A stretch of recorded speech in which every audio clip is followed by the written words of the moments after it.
Hello students, so और next topic is variation of G on earth. मतलब मैंने बताया था कि जी का जो फॉर्मूला था वो ये आया था, G is equal to G M E upon R E whole square. ठीक है, यहाँ पे जी है यूनिवर्सल, स्मॉल जी तो है एक्सेलरेशन ड्यू टू ग्रेविटी, और capital G universal gravitation constant, और एम ई है मास ऑफ अर्थ, और आर ई है रेडियस ऑफ अर्थ। तो ये जी की वैल्यू आई थी। ठीक है, तो अब जी की वैल्यू जो ये small G acceleration due to gravity किस को करे डिपेंड, मास पे डिपेंड करे और रेडियस पे। इसलिए मैंने बताया था कि डिफरेंट प्लेनेट पे इसकी वैल्यू डिफरेंट होती है। ठीक है, जैसे मून के लिए मून का मास लेंगे, उसको लेंगे रेडियस। लेकिन अब बात आती है कि अर्थ के ऊपर, जैसे इसको हमने जो सोल्व किया था, ये आया था 9.8 मीटर पर सेकेंड स्क्वायर। तो क्या ये वैल्यू फिक्स होती है क्या इसकी है? लेकिन अर्थ के ऊपर भी इसकी वैल्यू फिक्स नहीं होती, तो ये चेंज होती है। देखो कौन कौन से फैक्टर है जिससे ये चेंज होती है। तो पहला है ड्यू टू हाइट, कि अर्थ से हाइट में हम जाएंगे तो भी ये चेंज होगी। सेकेंड है ड्यू टू डेप्थ, कि अर्थ के सरफेस से जब नीचे जाएंगे तो भी ये चेंज होगी। और तीसरा due to shape of earth.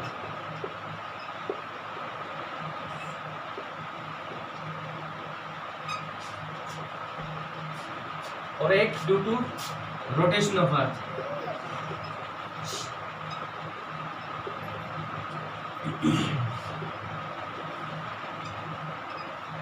Earth के रोटेशन के कारण भी चेंज होती है। तो अब इसमें आता है पहला ड्यू टू हाइट, कि हाइट के कारण क्या चेंज है। ठीक है, तुम्हारे सिलेबस के अकॉर्डिंग इसमें सिर्फ हम ये पढ़ेंगे कि इंक्रीज होगी या डिक्रीज होगी, सिर्फ इतना ही। 11th क्लास में जब हम पढ़ते हैं तो डिटेल में पढ़ते हैं कि हाइट के कारण इंक्रीज होती है या डिक्रीज होती है, क्यों होती है। डेप्थ के कारण इंक्रीज या डिक्रीज जो भी होती है, क्यों होती है। शेप के कारण कैसे होती है। ठीक है, तो ये अब हम इसमें पढ़ेंगे कि चेंज क्या होगा उसमें। तो पहला आता है due to height.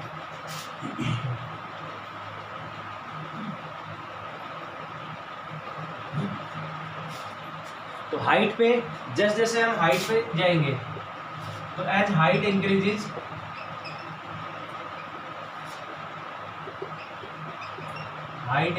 From surface of earth, the value of G decreases. ठीक है, जैसे जैसे हाइट बढ़ेगी और जी की वैल्यू कम होती जाएगी। जैसे एग्जांपल, ये अर्थ है, ये इसका सेंटर हो गया और ये रेडियस ऑफ अर्थ होगी यहाँ से आता है। अब ऑब्जेक्ट यहाँ पे है, तो ये पूरी जो डिस्टेंस थी ली थी हमने एच हाइट। ठीक है, तो ये पूरी ले ली, ये हम लेते हैं आर। तो आर की वैल्यू कितनी होगी, आर ई प्लस एच।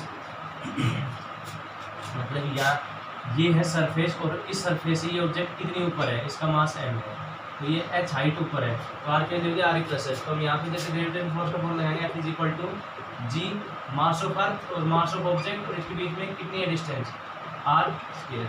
और फोर्स का फॉर्मूला क्या होगा, मास इंटू एक्सेलरेशन। एक्सेलरेशन कौन सा है यहाँ पे, एक्सेलरेशन ड्यू टू ग्रेविटी, तो एम जी हो गया यहाँ पे, तो G M E M upon R की वैल्यू कितनी है, R E plus H.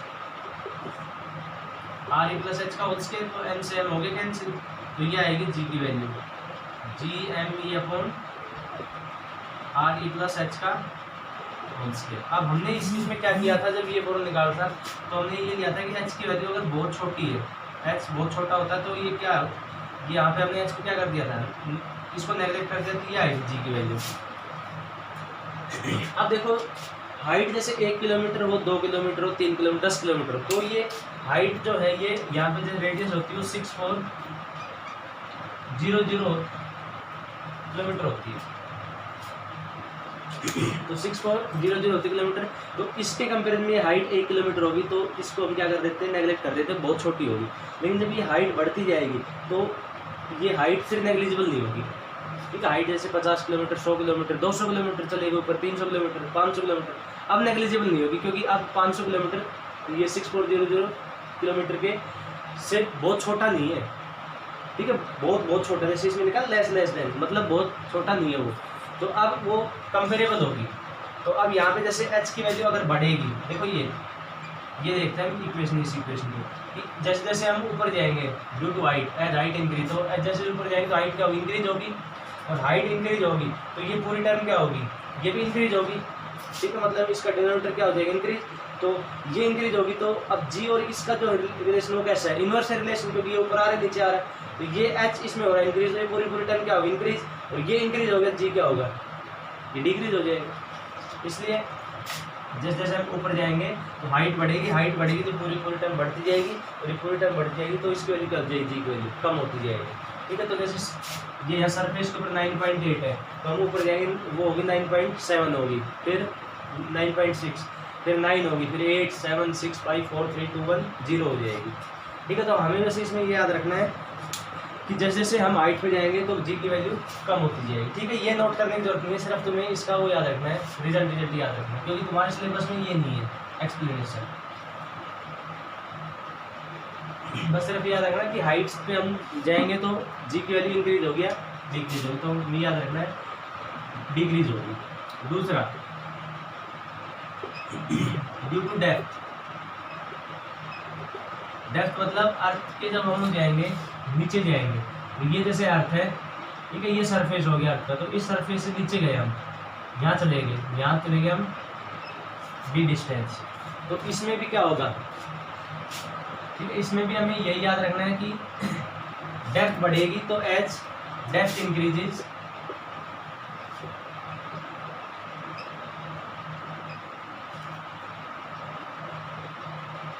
From surface of earth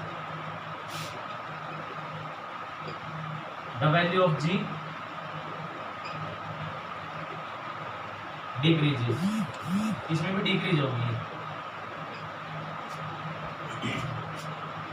जी की वैल्यू क्या होगी, इसमें भी डिक्रीज। देखो इसमें क्यों होगी डिक्रीज, इसमें तो जैसे अभी हमने जो फॉर्मूला पढ़ा था वो आया था g = GME अपॉन RE, तो जैसे पहले तो ये RE है, तो RE कम होता जा रहा है, तो कम हो रहा है, तो ये वैल्यू इसमें क्या होनी चाहिए, बढ़नी चाहिए।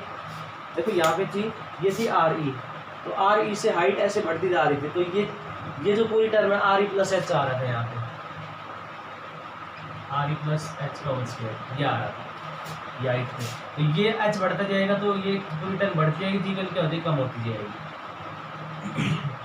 लेकिन इसमें तो क्या है, इसमें क्या होगा, ये आ जाएगा g = GME RE - D हो जाएगा, RE - D का होल स्क्वायर, क्यों, क्योंकि ये पूरी जो है डिस्टेंस वो तो है RE, अब ऑब्जेक्ट रखा है यहाँ पे रखा है m मास का, तो अब ये डिस्टेंस हमें लेनी है, वो डिस्टेंस कितनी होगी, RE - D। तो अब फॉर्मूला जब हम इस पर अब इस पर अप्लाई करेंगे तो जी का फॉर्मूला क्या आएगा, उसका फोर्स का, universal of gravitation, G mass of earth, mass of object, और कितनी दूर है ये मास, ये मास और ये मास, RE - D का होल स्क्वायर। तो सरफेस पे तो कितना हो गया, RE स्क्वायर, और अब RE हो गया कम, तो ये कम होगी, तो इसका मतलब यहाँ पे फोर्स की जगह पुट कर देते हैं हम m × G, तो GME m upon RE - D का होल स्क्वायर, तो m से m कैंसिल हो गया। तो अब इसमें पता चल रहा है कि ये वैल्यू ये घटी है, तो इसकी वैल्यू क्या होगी, बढ़ेगी। तो इसमें एक चीज़ ध्यान रखना, हमने जो ये मास पुट किया है, ये मास, ये जो मास है, ये वो पूरा मास नहीं है जो उसमें था पहले वाले में, उसमें तो ये था कि जब ये h हाइट पे था, यहाँ पे h हाइट थी, तो इस h हाइट पे जब मास था तो पूरी अर्थ उसको अपनी तरफ खींच रही थी, लेकिन जब ये डेप्थ पे हो गया यहाँ पे, तो इतनी अर्थ, ये जो बाहर की अर्थ है, ये इससे ऊपर है, ये इसको नहीं खींचेगी, अब सिर्फ ये इतनी अर्थ ही इसको खींचेगी, ठीक है। तो मास इसका क्या हो गया, पहले जैसे ऊपर था तो पूरी अर्थ है, जैसे पहले तो ये था, जैसे फुटबॉल है, ठीक है, तो वो एक अर्थ है, अब फुटबॉल से ऊपर रखा है, तो फुटबॉल के सारे पार्टिकल उसको खींचेंगे, लेकिन अब वो पॉइंट, वो जो मास है वो फुटबॉल के अंदर चला गया, तो अंदर चला गया तो ऊपर के पार्टिकल क्या करेंगे, ये अंदर चला गया तो ऊपर के पार्टिकल उसको खींचेंगे ऊपर की तरफ, ठीक है। और ये जैसे यहाँ पे हमें तो बात करनी है इसके ऊपर सेंटर की तरफ कितना फोर्स लग रहा है, तो ऊपर वालों का तो कोई वो नहीं है, मतलब नहीं, वो किस साइड खींचेंगे, ऊपर खींचेंगे, ठीक है, और नीचे वाले किस साइड खींचेंगे, नीचे की तरफ खींचेंगे। तो जब ऊपर था तब तो सारे पार्टिकल कहाँ खींच रहे, नीचे, फुटबॉल से बाहर है तो फुटबॉल के सारे पार्टिकल नीचे खींच रहे, लेकिन अंदर चला गया तो अंदर जाने से सिर्फ इतना मास ही उसको खींच रहा है नीचे की तरफ, तो इतना ही मास खींच रहा है, तो इसका मतलब मास क्या हो गया इसका डिक्रीज, तो मास डिक्रीज हो गया तो यहाँ पे जी की वैल्यू डिक्रीज हो जाती है। ठीक है, तो इसमें यार ये यहाँ पे हमें सिर्फ वो याद रखना है रिजल्ट एक जैसे ये आता है फैक्टर की इसमें या डिनोमिनेटर तो कम हो रहा है लेकिन इसका इफेक्ट ज़्यादा होता है। ठीक है, तो हमें ओवरऑल रिजल्ट याद रखना। देखो इसमें क्या है कि यहाँ पे डिस्टेंस भी कम हो रही है, जैसे ये डिस्टेंस है ये दो मासेज की, जब अगर सरफेस पे होता तो इतनी होती डिस्टेंस ये, लेकिन ये जब डेप्थ पे आ रहा है तो डिस्टेंस क्या होगी उसकी कम होगी, तो जी की वैल्यू क्या होनी चाहिए, तो बढ़नी चाहिए। एक तरीके मतलब एक फैक्टर तो इसको क्या कर रहा है, एक फैक्टर तो इसको बढ़ा रहा है। ठीक है, दूसरा फैक्टर ये मास इसको क्या कर रहा है, कम कर रहा है, तो मास का जो फैक्टर है उसका इफेक्ट ज़्यादा पड़ता है, इसलिए हम ये कहेंगे ओवरऑल क्या होती है उसमें ये डिक्रीज होती है। ठीक है, वैसे इसके हम कैलकुलेशन करते हैं। ठीक है, 11th क्लास में, तो वो कैलकुलेशन करने के बाद हमें पता चलता है कैसे होगी डिक्रीज। तो तुम्हें सिर्फ यही याद रखना है कि डेप्थ पे जाएंगे नीचे जाएंगे तो भी क्या होगी इसकी वैल्यू कम होती है। तो इसका मतलब ये हो गया सरफेस पे है तो कितनी है वो 9.8 है, ऊपर जाएंगे तो घटेगी। ठीक है, नीचे जाएंगे तो भी घटेगी, तो इसका मतलब हो गया सरफेस के ऊपर क्या होगी उसकी वैल्यू मैक्सिमम होगी। तो यहाँ लिख लेते हैं it means the value of G is maximum at surface.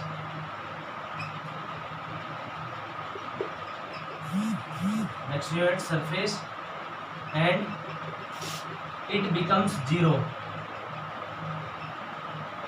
at center of earth।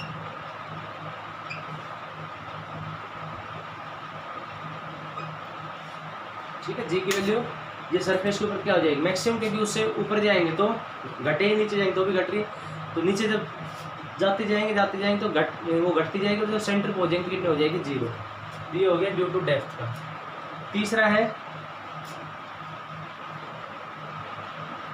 Third is shape का।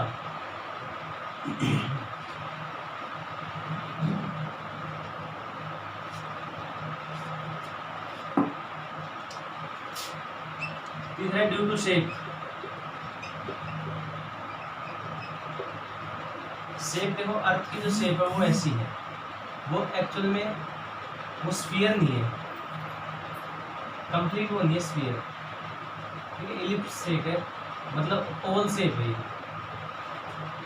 तो ये इस पोल को बोलते हैं नॉर्थ पोल और ये बोलते हैं साउथ पोल। ठीक है, तो ये पोल होते हैं और ये होता है इक्वेटर। ये इक्वेटर हो गया और ये है पोल। तो अर्थ में ऐसे ऊपर की तरफ पोल होते हैं, ये होते हैं इक्वेटर। तो अब देखो इसमें पोल के ऊपर कोई पार्टिकल होगा तो डिस्टेंस है इतनी अर्थ के सेंटर से, और जब इक्वेटर पे होगा तो डिस्टेंस कितनी है ज़्यादा है। ठीक है, तो डिस्टेंस जिसमें ज़्यादा होगी उसमें क्या होगी जी की वैल्यू कम होगी, और जो डिस्टेंस कम रहेगी उसमें जी की वैल्यू क्या रहेगी ज़्यादा। तो यहाँ पे थोड़ा बहुत फर्क आता है, जैसे इसमें यहाँ पे देखते हैं हम इसके ऊपर इक्वेटर के ऊपर जो आती है जैसे ग्रेविटी वैल्यू वो आती है 9.78, इक्वेटर पे जब देखते हैं तो 9 और पोल पे जब देखते हैं 9.83 के आसपास। ठीक है, तो थोड़ा बहुत डिफरेंस आता है। ये है 9.73 मीटर पर सेकेंड हियर एट इक्वेटर पे, 9.83 मीटर पर सेकेंड है ये मीटर स्क्वायर, ये है पोल पे। तो थोड़ा बहुत डिफरेंस आ रहा है। ठीक है, डिफरेंस ये हमने चेक कैसे किया, कल बताया था एक्सपेरिमेंटली कैसे चेक करेंगे।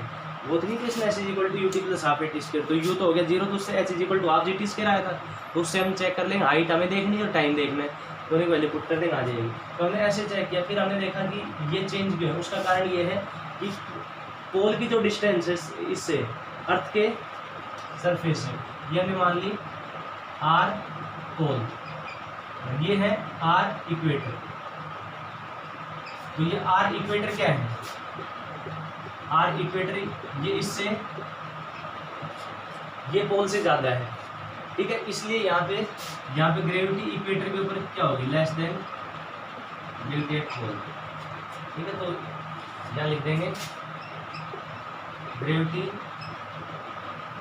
Eight poles is greater than gravity at equator.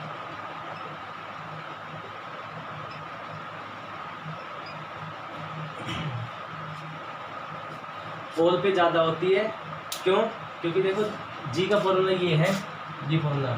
तो जिसमें रेडियस ज़्यादा होगी उस जगह जी क्या रहे कम, तो ये रेडियस क्या है ज़्यादा, तो इक्वेटर के लिए क्या हो जाएगी कम, और ये कम है तो क्या हो जाएगी ज़्यादा, क्योंकि जी का और इस आर का क्या है, क्या रिलेशन है, इनवर्स है रिलेशन, तो इनवर्स होगा इसमें रिलेशन में। ठीक है, तो ये हो गया due to shape of earth. उसके बाद लास्ट आता है ड्यू टू रोटेशन ऑफ अर्थ।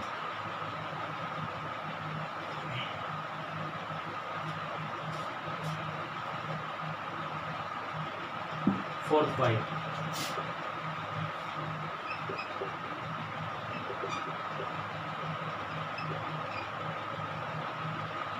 तो रोटेशन में भी ये याद रखना कि अर्थ जो हमारी वो कर रही है, रोटेट कर रही है, उसके कारण भी जी की वैल्यू अलग अलग प्लेस पे डिफरेंट होती है। ठीक है, इसके लिए अलग से एक आता है लैटिट्यूड इफेक्ट, वो हम 11th क्लास में पढ़ते हैं, तो हमें वो चीज़ इसमें नहीं पढ़नी, फिलहाल बस ये लिखना है कि अर्थ की रोटेशन के कारण भी अलग अलग होती है स्फीयर की। Its value is the value of G is different at different places due to rotation of earth। इसमें ज़्यादा कुछ हम नहीं पढ़ेंगे, क्यों, क्योंकि वो हम पढ़ते हैं 11th क्लास में लैटिट्यूड इफेक्ट, उसमें एंगल बनता है। ठीक है, जैसे अर्थ का ये सेंटर हो गया यहाँ से, जैसे यहाँ पे जैसे दिल्ली है, ठीक है, तो दिल्ली का इससे एक वो बनता है एंगल बनता है, ये एंगल इसको बोलते हैं लैटिट्यूड एंगल। तो हर प्लेस का एंगल अलग अलग होता है और उस एंगल के कारण चेंज होती है। ठीक है, तो डिटेल में हम पढ़ते हैं, तो ये हमें पढ़ना भी नहीं है। वैसे तुम्हें वो 3 पॉइंट ही याद रखने में मेनली। तो हाइट का क्या था, हाइट इंक्रीज होगी तो जी की वैल्यू क्या होगी, कम होती जाएगी। डेप्थ होगी इंक्रीज तो भी क्या होगी, जी की वैल्यू कम होती जाएगी। शेप का ये था कि पोल के ऊपर जो पॉइंट है उसकी अर्थ के सेंटर से डिस्टेंस कम है तो जी की वैल्यू क्या होगी, ज़्यादा। ठीक, और इक्वेटर पे क्या है, डिस्टेंस ज़्यादा तो जी की वैल्यू क्या हो जाएगी, कम। ठीक है, तो ये कुछ पॉइंट थे जिससे हमें पता चलता है कि जी की वैल्यू अर्थ के ऊपर भी चेंज होती है। ठीक है, तो ये तुम्हें पढ़ना है। अब नेक्स्ट तुम्हें जैसे अब इसमें क्वेश्चन कर सकते हो जो इसके ग्रेविटी के दिए हुए question, acceleration due to gravity को न्यूटन लॉ ऑफ ग्रेविटेशन के पहले कर लिए थे। तो अब तुम्हें ये क्वेश्चन करने हैं इसमें एक्सेलरेशन ड्यू टू ग्रेविटी के। ठीक है, थैंक यू।